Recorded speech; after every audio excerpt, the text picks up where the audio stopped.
More words of softening.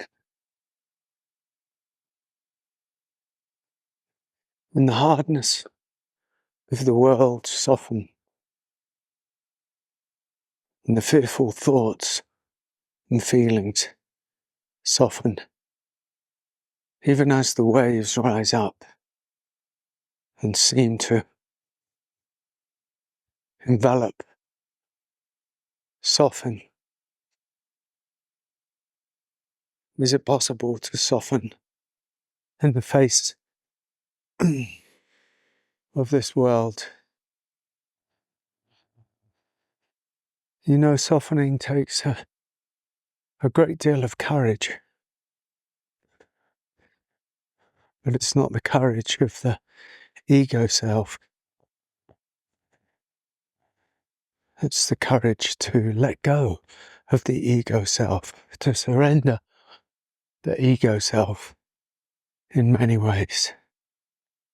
Its courage is the courage of tenderness, to become intimate with. Intimacy is softening. It's not intimacy with another, it's intimacy of us with our experience. It takes courage. It tends to take practice as well. Softening is surrender. And none of these qualities, none of these attributes, none of these actions, if you would like to call them actions, which they're not really, are in many ways one could say they're the feminine face of spirituality or human activity. And we're locked and trapped into such hardness and such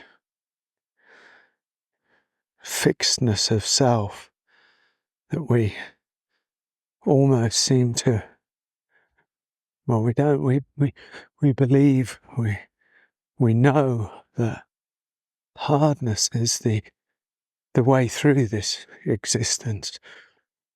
And then when we don't take to hardness because the ego is porous anyway, and not everybody is designed to be hard. It can't be like that. So what happens? What happens a lot of the time is a kind of numbing out, an absence, a vacating the premises, a sort of limbo, neither hard nor soft, neither this nor that.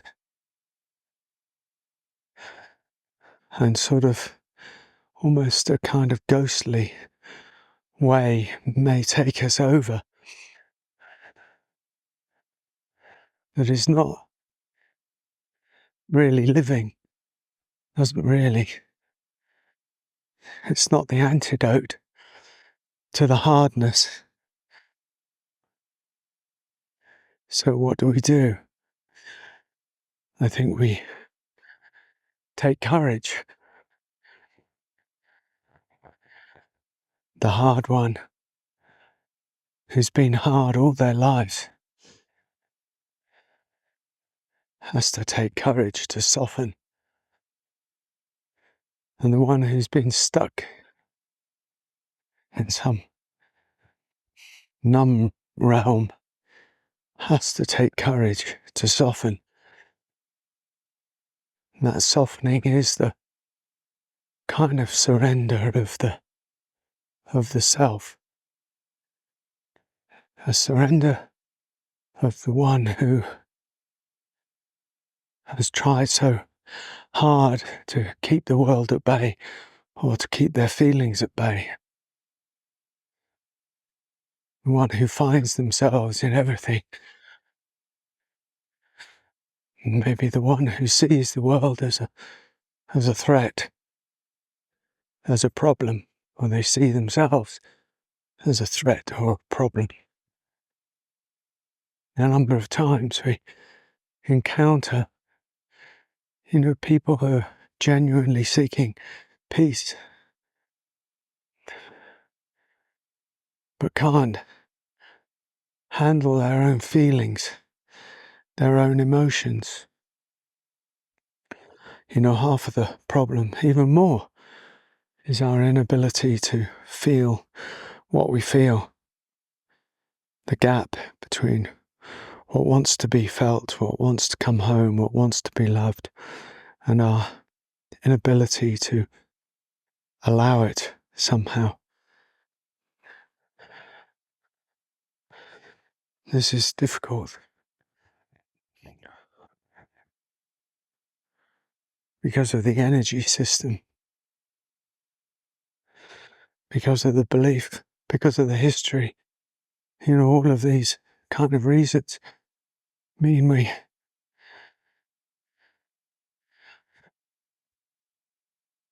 resist our own softening. And to a certain extent it's really understandable because, softening does take down the defences. Those defences that didn't work, it takes them down. It does take down the defences. And we're revealed to be sensitive, vulnerable, quite raw. You get used to it.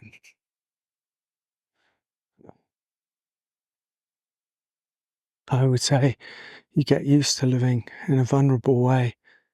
You get used to living in a sensitive way. You get used to living in the rawness of your existence. And there isn't any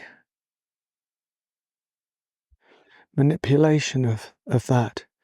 There isn't any story of that. There isn't any attempt to control any of that. There isn't an attempt to control either life or yourself.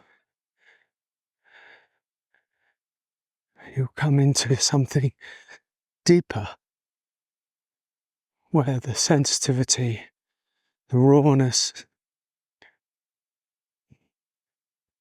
the vulnerability is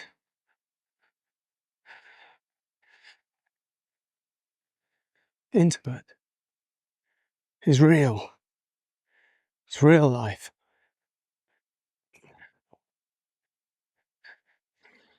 Softness is giving up control. A control we didn't have anyway. We were speaking with somebody today on a meeting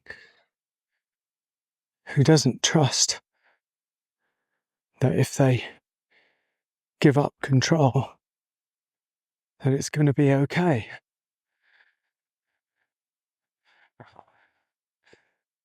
That they're going to know what to do. So habituated to control, micromanaging, controlling the movement, that it's given the impression that they are in control. So if that's the case, what the hell is going to happen if I let go of control? That's a conundrum for the self. And it's easy to get stuck there.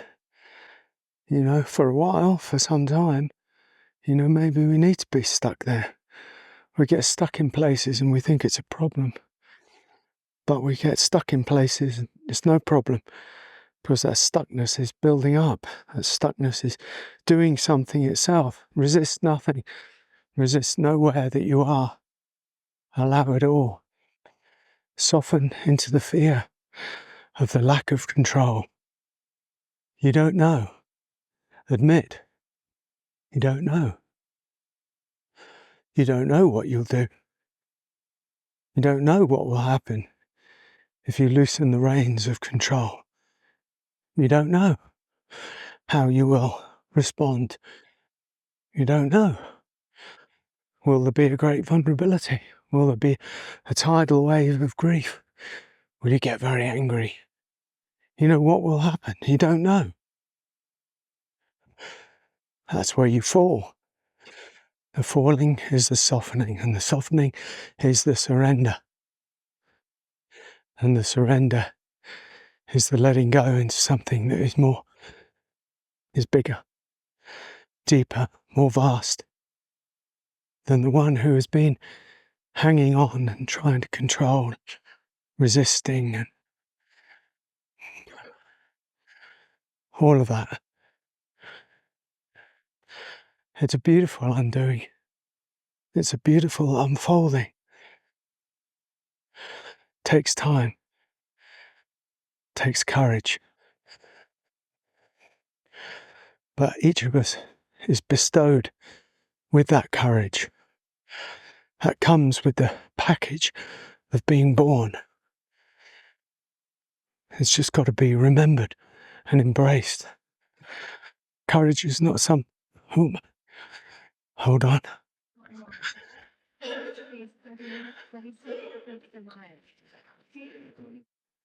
Courage is not really something that we have to learn, but in many ways, something that we have to remember. In many ways, softness is the same. When we were babies, we were soft.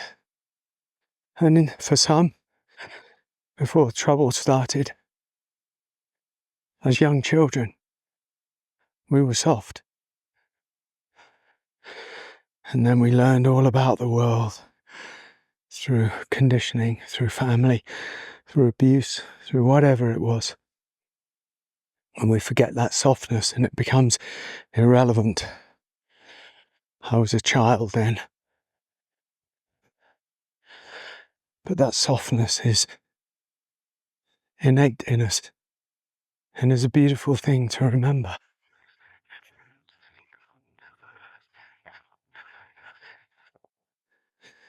We could still be soft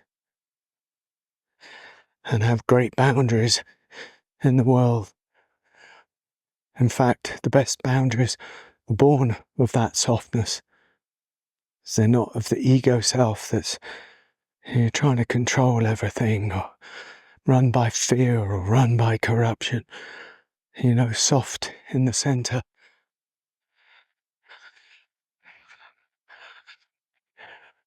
Clear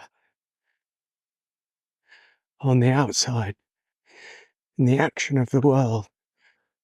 When the action in the world arises from the softness, the surrender at the center, and true action, right action takes place. Something deep takes place. It's congruent. It's harmonious. The action we take comes from the softness at the center. It's not weak action. It's a true action.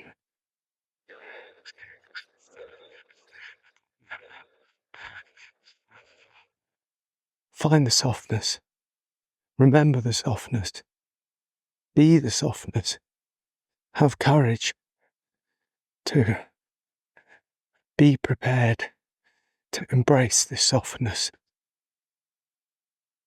Again and again and again, as I say, these things don't happen overnight. None of this happens overnight. Everything happens in time, over time, with flashes of insight, inspiration, and opening. That's the way it is. Pay no attention. Commit to the journey. Soften again and again. Bless you.